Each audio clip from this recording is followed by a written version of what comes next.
MDS university जो paper नाव जंहिंमें बुक रखियल आहे हिकु सिंधी नावे जो विकास। उन्हनि जा लेखक आहिनि डॉक्टर हासू दातनानी जी। पंहिंजो 20 चैप्टर नावेल नवीसा सुंदरी उत्तम चंदाणी। सुंदरी उत्तम चंदाणी इन्हनि जो टाइम ॿुधायो अथनि 1924 ईस्वी खां 2013 ईस्वी तक। तरक़ी पसंदि अदीबनि में हिकु ख़ासि मुक़ाम जोड़ियो। तरक़ी पसंदि लेखकाउनि में हिननि पंहिंजो हिकु ख़ासि मुक़ाम ठाहियो। समाजी हक़ीक़त निगारीअ जे मद्देनज़र हिन केतिरनि ई समाजी मसइलनि खे पंहिंजे नावेलनि में जोगी जाइ ॾिनी। समाजी मसइलनि खे खणी करे हिननि पंहिंजा किताब लिखिया।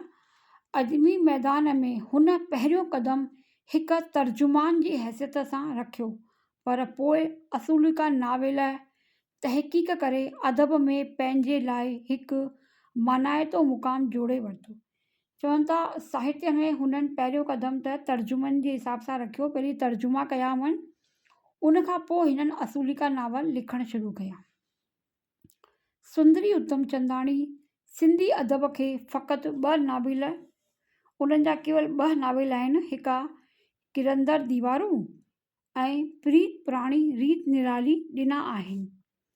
सुंदरीअ जे नावेलनि में कहाणीअ जो अंसर जजो आहे ऐं उन्हनि जी तरकीबी औसर वाक़ियात ते ॿधलु आहे।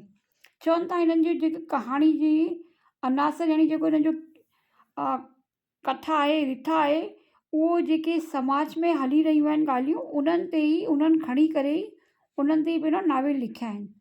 सुंदरीअ जे नावेलनि जी इबारत सिंधी घरनि ऐं ॻोठनि जे इस्तिलाहनि सां भरपूर आहे, जेका सिंधी घरनि में रोज़मर्रा जी ज़िंदगी में ॻाल्हियूं ऐं वॾा बुज़ुर्ग जेके पहाका वग़ैरह चवंदा आहिनि, उन्हनि सां भरपूर आहे उन्हनि जी ॿोली नावेलनि जी। तरक़ी पसंदि रचनाकारनि में फ़नी सतह ते सुंदरी उत्तम चंदाणी जो दर्जो मथियों मञियो वञे थो। किरंदर दीवारूं ऐं प्रीत पुराणी रीत निराली शुरूआती दौर जे नावेलनि में काफ़ी कामयाबु लेखिया वञनि था। उहे ॿई नावेल आम पढ़ंदड़ खे काफ़ी वणिया। सुंदरीअ जो किरंदर दीवारूं हिकु घरेलू समाजी नावेल आहे। नावेलनि जी शुरूआत हिंदू सिंधियुनि जे लॾ पढ़ाइण सां थिए थी। लॾ पढ़ाइण खां पोइ सिंध मां लॾे आयलनि जी सूरत हाल ऐं उन्हनि जे मुआशे ऐं इक़्तिसादी हालतुनि जो ज़िक्र कयल आहे। नावेल नवीसा नावेल जे मुहाग में लिखे थी। ही चवनि था कि सुंदरी उत्तम चंदाणी जेको किरंदर दीवारूं लिखियलु आहे, उहो हिकु घरेलू समाजी नावेल आहे। जॾहिं सिंध मां लॾे पढ़िजी करे आया, उनखां पोइ जेके हिते सूरत हाल उन्हनि खे यानी जेके उन्हनि खे परेशानियूं वग़ैरह महसूसु थियूं, उन्हनि ते नावेल नवीसा पंहिंजो हथु हलायो आहे। हिन जे मुहाग में नावेल नवीसा लिखे थी, किरंदर दीवार मूं उन ई वक़्तु लिखियो जॾहिं सचपच असांजे समाज जूं दीवारूं किरी रहियूं हुयूं। असीं मिडिल क्लास जा माण्हू जॾहिं हिते आयासीं तॾहिं ॾाढा ॾिनल ऐं डठल हुआसीं। चए थी जॾहिं असां सिंध छॾे करे हिते आयासीं त ॾाढा कमज़ोर ऐं बिल्कुलु ई बेघर हुआसीं। असां वटि न को आसरो न कुझु, असां बिल्कुलु ई हर तरीक़े सां ढहल हुआसीं। असांजे चौगिर्द जेका इक़्तिसादी दीवार हुई, सा त किरी अची पुट ते पई।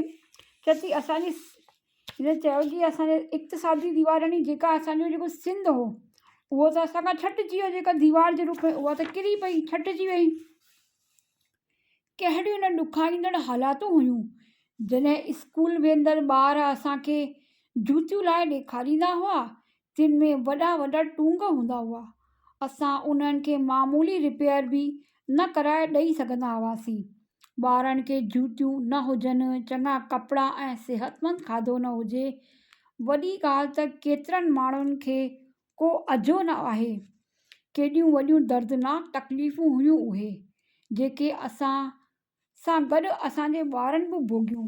ॿार वेचारा त बस में ऐं ट्रेनुनि में खट मिठड़ा विकिणंदा हुआ। चिबा चिटी बि चिबाड़जी बि वेंदा हुआ। उहो ई दर्द हो जंहिं मूं खां आखाणी लिखाई, ऐं उहा आखाणी उन वक़्त जे सिंधी समाज जो अक्स आहे, हिकु इतिहास आहे। ही चवंदा ही मुंहिंजी कहाणी उन वक़्त जूं आहिनि जॾहिं असां सिंध छॾे करे आयासीं, तॾहिं असांजी कहिड़ी हालत हुई। ॿारनि जी हालतुनि जो ज़िक्र कयो अथई।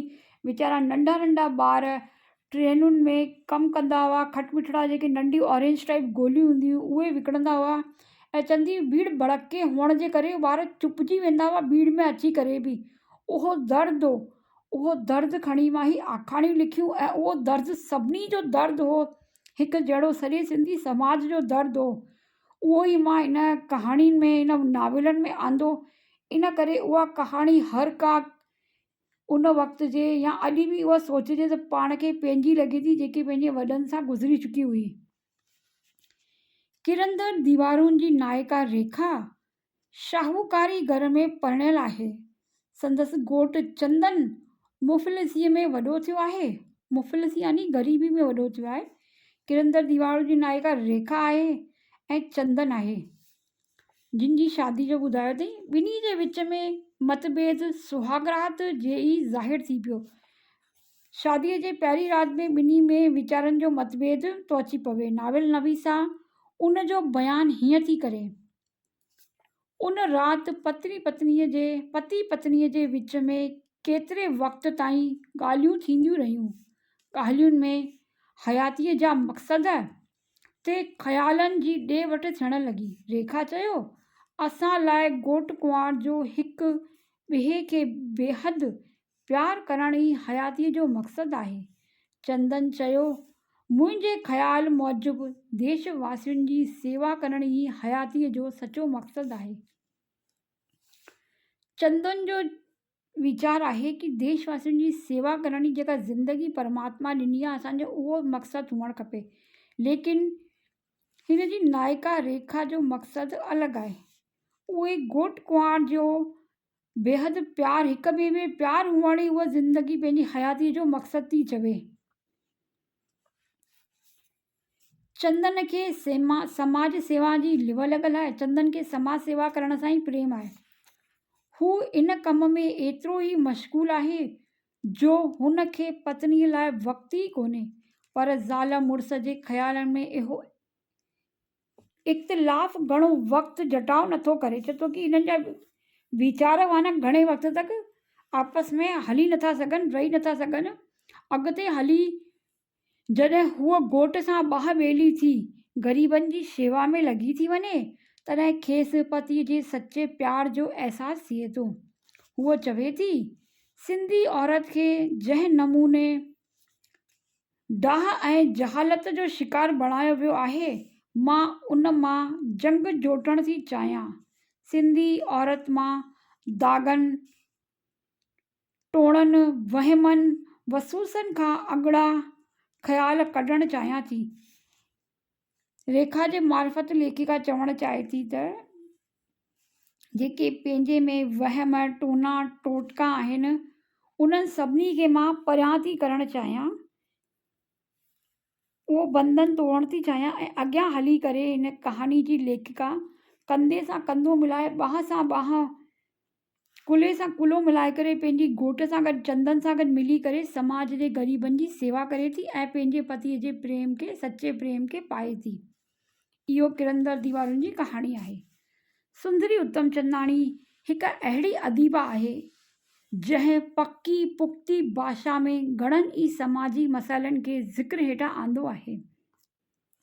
चवनि था उहा अहिड़ी साहित्यकार आहे जंहिंजी समाज में फैलियल जेके बुरायूं आहिनि उन्हनि खे खणी करे, या समाज में मसइलनि खे, समाज जूं बुरायुनि खे, समाज जे मसइलनि खे खणी करे ई उन्हनि पंहिंजे नॉवेलनि में कहाणी जे रूप में उन्हनि खे लिखियो आहे। सुंदरी उहा लेखिका आहे जंहिं सिर्फ़ु 2 नावेल लिखी सिंधी नावेल नवीसनि में हिकु वॾो मुक़ाम हासिल करे वरितो आहे।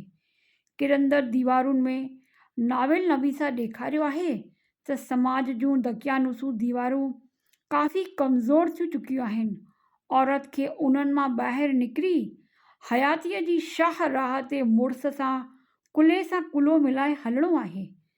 सुंदरीअ जो पहिरियों असुलको नावल किरंदड़ दीवारूं हिंदुस्तान में शाया थियल असुलुको नावेलनि में चङो ख़ासो दर्जो वालारे थो। केतिरनि ई अदब नवाज़नि सुंदरीअ जे किरंदर दीवारुनि जी साराह कई आहे। किरंदर दीवारूं सुंदरी उत्तम चंदाणी जी नावेल जी काफ़ी साराह थी। इन साराह में पहिरीं लाल सिंह अजवाणी जी चवनि था, हिन में मनोवैज्ञानिक ढंग सां सिंधी जीवन जो ज्ञान अहिड़ी त सरल ऐं सुपक ॿोलीअ में कयल आहे जो अकेले मालीअ खे छॾे बाक़ी सभिनी गद्य कथा लेखकनि खां श्रेष्ठ सम्झी वेंदी। गोविंद माली जी खे पहिरियों स्थान प्राप्त आहे इन्हनि में। त उन खां पोइ चवनि था कि माली खां पोइ सुंदरी जी लेखण क्षमता ॾाढी सुठी आहे। राम पंजवाणी साहब चवनि था, किरंदर दीवारूं हिकु सुठो सामाजिक नावेल आहे जंहिंमें लेखिका सलीस यानी सरल, उम्दी यानी श्रेष्ठ इबारत में पंगती मसाइलनि जी छंड कई आई। चवनि था कि हिननि जी ॿोली जेका आहे सरल सुपक आहे ऐं जेको हुननि पंहिंजो रिथा खई अथनि, जेको रिथा जा चइजे जेका हुननि कहाणी खई आहे, उहा जेका सामाजिक मसाइलनि जी खे छंड यानी सामाजिक मसाइलनि जे आधार ते हुन कहाणी खई आहे। प्रोफेसर मंगाराम मलकाणी चवे थो, ही नावेल सिंध मां लॾ पढ़ाइण वारे वक़्त सां शुरू थिए थो। बम्बई अचण सां रेखा खे मुड़ुस जनता जी शेवा में हुअण सबबि घरेलू प्यार नथो रहे। आख़िर मुड़ुस मंझसि सामाजिक शऊर पैदा करे थो ऐं हूअ मुड़ुस सां बांह ॿेली थी सची जीवन साथण थी बणिजे। उहो चवे थो कि उहो पंहिंजे मुड़ुस जे प्यार हासिल करण लाइ उनजी समाज सेवा में उहो उनजो हथ बटाए थी ऐं उनजी सची साथण थी करे पंहिंजे मुड़ुस जो प्यार पाए थी। घरु जीवित जा नज़ारा सुहिणा चटियल आहिनि। नायिका जो चरित्र बुलंद आहे। ॿोली बि चींदी ऐं जनाने इस्लाह सां भरियल आहे। चए थो ॿोली बि चुनिंदा उम्दा, चींदी यानी चुनिंदा हुजे या उम्दा हुजे या क़ीमती वीचारनि सां भरियल आहे। किरंदर दीवारूं विराङे खां के साल अॻु ऐं के साल पोइ ताईं सिंधियुनि जे हयातीअ जी चिटी नक्श निगारी करे थो। नावेल जा ॿिया किरदार गुलाब ऐं देवी तोड़े रेखा जी माउ, संदसि ससु, चंदन जो दोस्त हीरो वग़ैरह बि स्वाभाविक ऐं चुड़ंदड़ पुड़ंदड़ इंसाननि जिया वर्ताव कंदा नज़र अचनि था। सुंदरीअ जो हीउ हिकु अहम ऐं कामयाबु नावेल आहे। सुंदरी उत्तम चंदाणी जो कामयाबु नावेल किरंदर दीवारूं। हिननि जो ॿियो नावेल आहे प्रीत पुराणी रीत निराली, हिकु रोमानवी नावेल आहे। हीअ नावेल बि शुरूआती नावेलनि जिया सिंध मां शुरू थी हिंद में ख़तमु थिए थो। हिन नावेल जा मुख्य किरदार आहिनि मोती, जमुना, सरला ऐं नारायण। नावेल जी पेशकश जो अंदाज़ नओं आहे। नावेल जा जुदा जुदा किरदार मोती, सरला ऐं जमुना पंहिंजी आखाणीअ ऐं नुक़्त नज़र बयानु कनि था। नावेल नवीसा चतुराईअ सां रवायती नावेलनि जिया कहाणीअ जो सिलसिलो बरक़रार रखण जी कोशिशि कई आहे। नावेल जी कहाणी कुझु हिन तरह आहे।